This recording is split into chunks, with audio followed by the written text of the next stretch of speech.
kampanye negatif dan kampanye hitam. Kampanye negatif dalam konsep demokrasi itu sah-sah saja karena didasarkan pada data, fakta, kemudian untuk dijadikan bahan pertimbangan bagi pemilih agar dapat memberikan pertimbangan rasionalnya untuk melihat rekam jejak dan ciri-ciri calon. Nah sekarang kampanye hitam. Kampanye hitam itu didasarkan pada fitnah, berita bohong dan sebagainya, atau juga hal-hal yang dianggap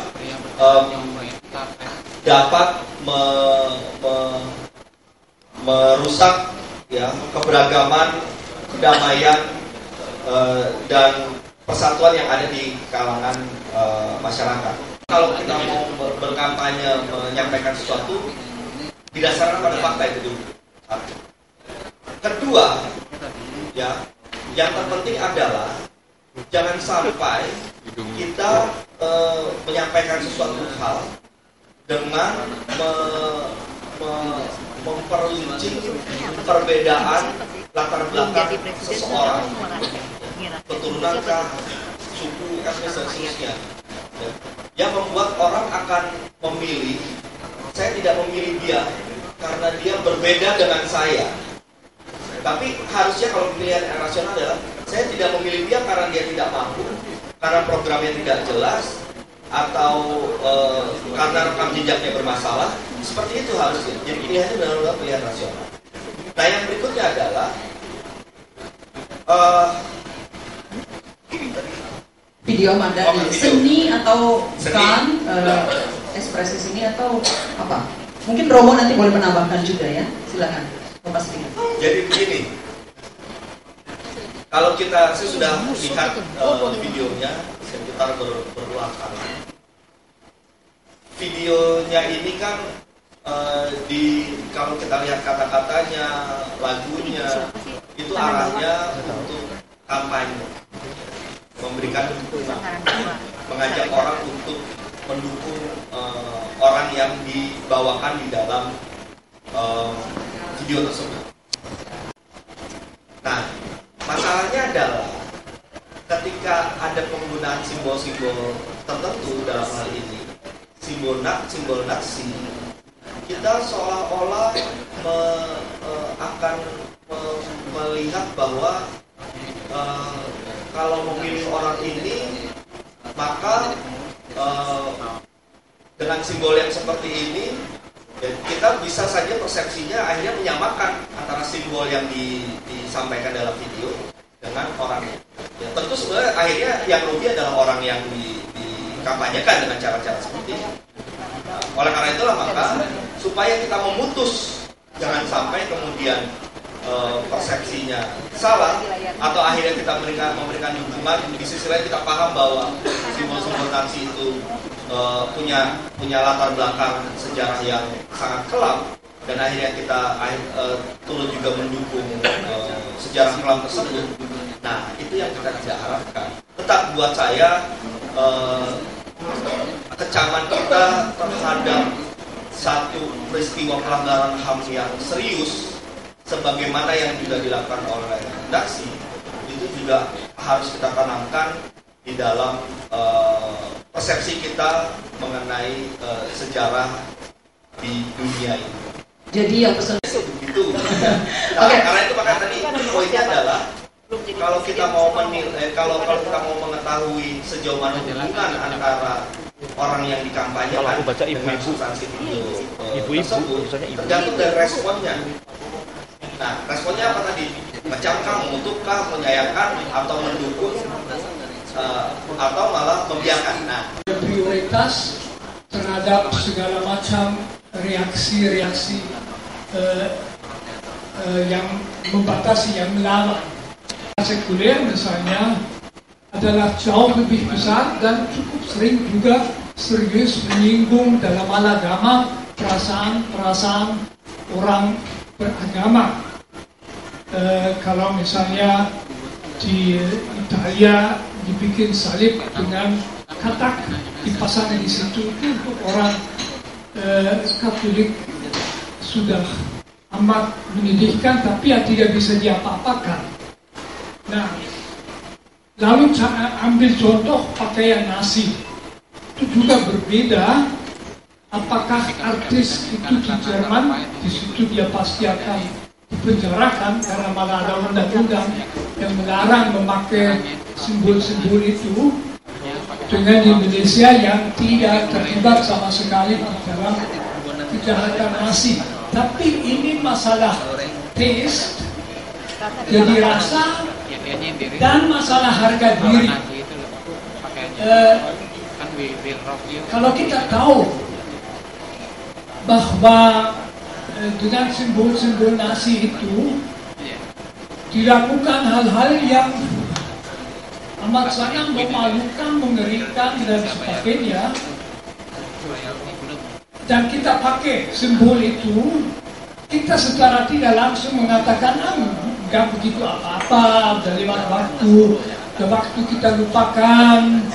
Misalnya 3 juta orang tahanan perang Soviet yang dibiarkan mati kelaparan dan seperti itu, nggak apa-apa, itu kan hanya orang Rusia itu.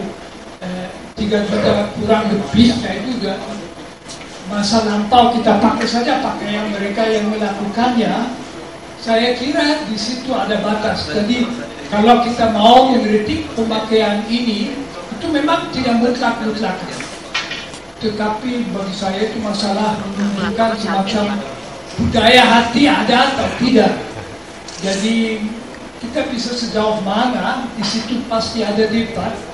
Saya akan berpendapat bahwa nasi atau misalnya Stalin yang juga melakukan hal-hal yang amat mengerikan dia sendiri, saya kehilangan hormat terhadap orang yang melakukannya, juga kalau dia seorang seniman. Tulis di negeri Hitler, ketika saya bilang begitu saja, itu para yang sekolah di Jerman, dia marah sama saya. Bukannya Hitler ini aib bagi di Jerman. Itu salah satunya bos saya juga marah sama saya, karena saya bilang di negeri Hitler, Romo. Saya cuma bilang di negeri Hitler, kalau kalimat itu, bos saya juga marah, karena kata bilang bahwa Hitler ini adalah aib bagi bangsa Jerman. Itu satu hal yang dikatakan itu. Makanya saya selalu kadang-kadang untuk menulis di kawan itu langsung biar marah saya. Nah, yang saya ingin tanya adalah persoalan kita adalah persoalan penyebar kebencian ini. Masalah tabu itu rakyat sebenarnya, kalau istana seharusnya harus marah, dia harus menendang Setiayati, harus keluar dari istana. Karena apa? Dia ada di istana dan dia menyebarkan tabloid obor. Nah, saya tanya adalah ini, tapi justru habis dia pergi kemana-mana ke berbagai daerah itu bicara seperti itu. Padahal kan ada teori militer untuk menyerang. Kalau kita tahu lawan kita punya kelebihan dan kita punya kekurangan, itu dilakukan untuk bagaimana menyerang itu supaya mengalihkan isu perapian. Pak Luka juga tidak ada, karena dari segi keseimbangan menjadi kurang. Kedua, saya mau bertanya ke tim Jokowi JK.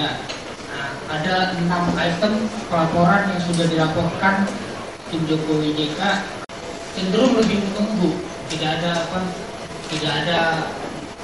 pensiunnya nggak ada. Ketiga, berarti kampanye terburuk yang pernah ada. Terus menurut salah satu, saya mengutip salah satu perkataan tim salah satu media online, ini adalah penulisnya Indonesia dan wartawan Indonesia dan tim sukses Jokowi juga. Jadi apakah ini memang meneruskan kebencian dari tim Jokowi JK sendiri atau bagaimana cara pendapatnya? Tapi bebas tersebut pasti memiliki batasan-batasan. Pertamanya harus memperhatikan hak dan juga kewajibannya. Artinya di sini bukan bebas berarti setiap orang bebas. Dan tadi ini benar seperti kata saudara Rene bahwa Ahmad Dhani itu tidak bodoh. Dan kita harus melihatnya bukan masalah bebas berekspresinya, tetapi siapa yang mengekspresikannya. Jadi untuk bagi saya orang biasa mungkin pakai baju apapun tidak akan jadi sorotan media, tidak akan jadi sorotan publik, tidak akan jadi pertimbangan banyak orang karena tidak ada yang melihat saya, tidak ada yang mengenal saya. Terutama untuk public figure Yang kedua tanggapan tadi bahwa kenapa sih dari sebelum kesini ya, sabar ya. Enggak juga. Kelamaan dulu. Mohon diperingkas ya pertanyaan maupun komentarnya, silakan. Sore, saya ada Stefanus dari Citizen Daily. Cuma mau menanggapi sih soal KPMPRS 66 ya. Mungkin kenapa ini harus kalau saya mungkin dulu Gus Dur sudah pernah membahas ini ya di zaman pemerintahan Gus Dur. Kenapa ini harus dibuka? Memang sebagai kunci utama kita membuka sejarah kelam bangsa kita. Karena mengenai komunisme ini di Indonesia ada banyak versi sejarah yang tertutup. Ada versi Orba, ada versi dari versi lain.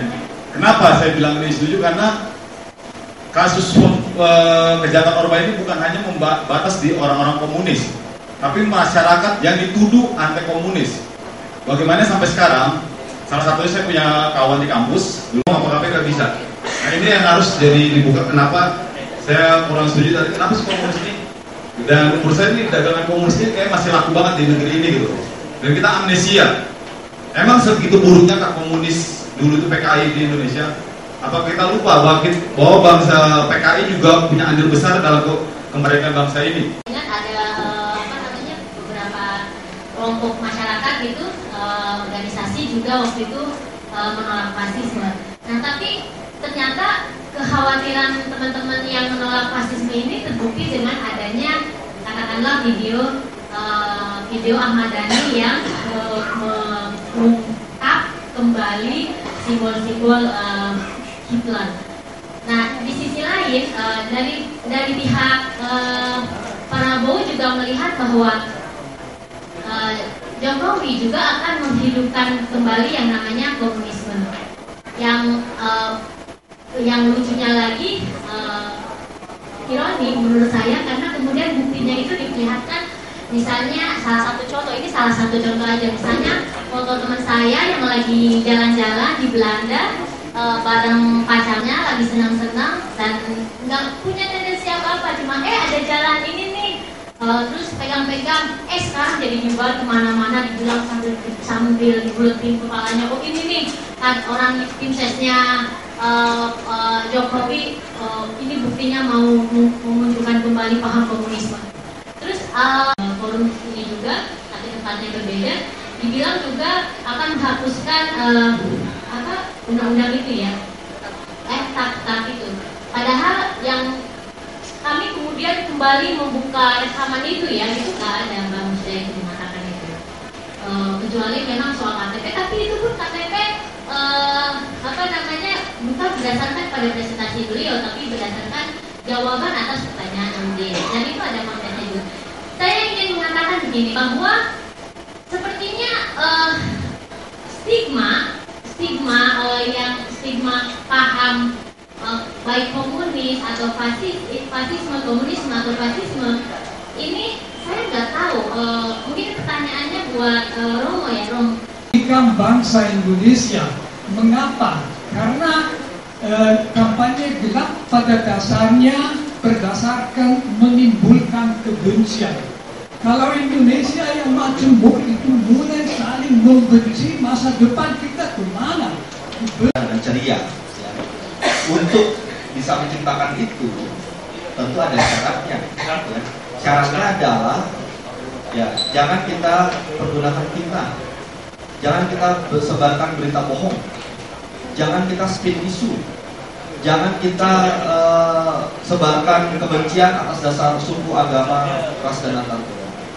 Nah, kalau kemudian kita berhasil tidak mempergunakan itu, tentu kita bisa menciptakan suasana yang lebih kondusif. Atau kalaupun itu terus berlangsung, kita sendirilah ya, sekarang himbauannya pada kita sendirilah yang bisa juga mencegahnya.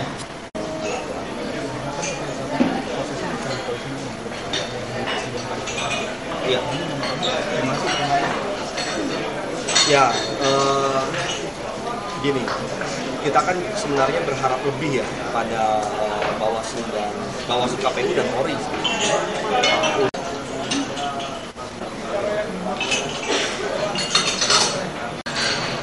Bijaksana kalau ditarik ya, itu urusan dia sendiri, tapi menurut saya sangat merugikan. merugikan bagi Prabowo karena mendekatkan Prabowo dengan fasisme. Tentu Prabowo tidak mau itu.